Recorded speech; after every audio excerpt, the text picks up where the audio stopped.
போல ஆரூடங்கள் சொல்வது இது போல தேர்தல் காலத்தில் வழக்கமான ஒன்றுதான். அதற்கு மேல் இதற்கு எந்த மதிப்பும் இருப்பதாக நான் கருதவில்லை. மீண்டும் திராவிட முன்னேற்ற கழகம் ஒரு மகத்தான வெற்றியை பெற்று இங்கே ஆட்சி அமைக்கும். அதை பறிக்க வேண்டும் என்பதற்காகத்தான் பாஜகவினர் இந்த எஸ்ஐஆர் போல தேர்தல் ஆணையத்தை பயன்படுத்தி திமுக அணியினுடைய வெற்றியை பறித்து விடலாம் என்று கனவு காண்கிறார்கள். அதை நாங்கள் அனுமதிக்க மாட்டோம். ஆட்சியில் பங்குன்ற ஒரு விஷயம் பல்வேறு கட்சிகள் முன்வைக்கிறாங்க. உங்களோட நிலைப்பாடு என்ன சார்? ஆட்சியில் பங்கு 2026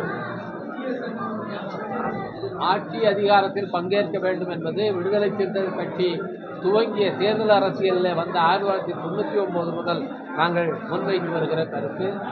2016ஆம் ஆண்டு இதற்காக ஒவ்வொரு கட்சி தலைவரையும் அழைத்து ஒரு கருத்தரங்கத்தை நடத்தி அந்த கருத்தை தேர்தல் களத்தில் முன்னிறுத்தியது விடுதலை சிறுத்தைகள் கட்சி தான்.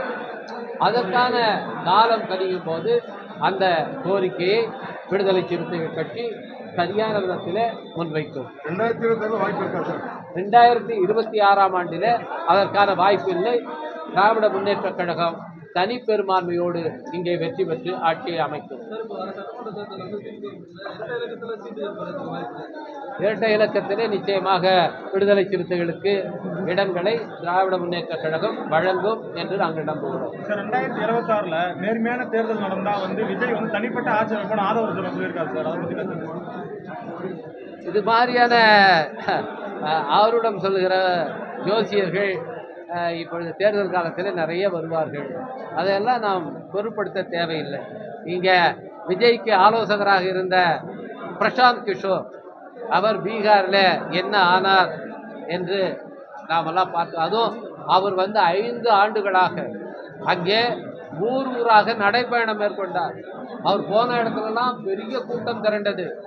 கருத்து கணிப்புகளிலே அவர் 18% வாக்குகள் வாங்குவார் என்று கணித்தார்கள்.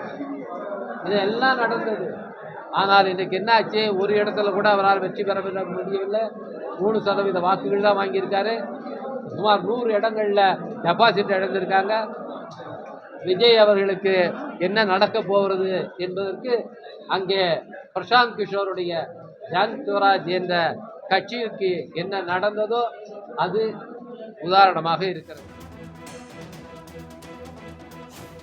விழுப்புரத்தில் விசிக எம்பி ரவிக்குமார் செய்தியாளர்களை சந்தித்து பேட்டியளித்தார். அப்பொழுது பேசிய அவர் 2026இல் ஆட்சி அதிகாரத்தில் பங்கு கேட்க மாட்டோம் என்றும் காலம் கணியும் போது பங்கு கேட்போம் என்றும் அவர் கருத்து தெரிவித்தார். மேலும் இந்த முறை இரட்டை இலக்கத்தில் சீட் கிடைக்கும் என்று நம்புவதாகவும் அவர் நம்பிக்கை தெரிவித்தார். அதன் காட்சிகளை நாம் அண்மை செய்தியாக பார்த்தோம்.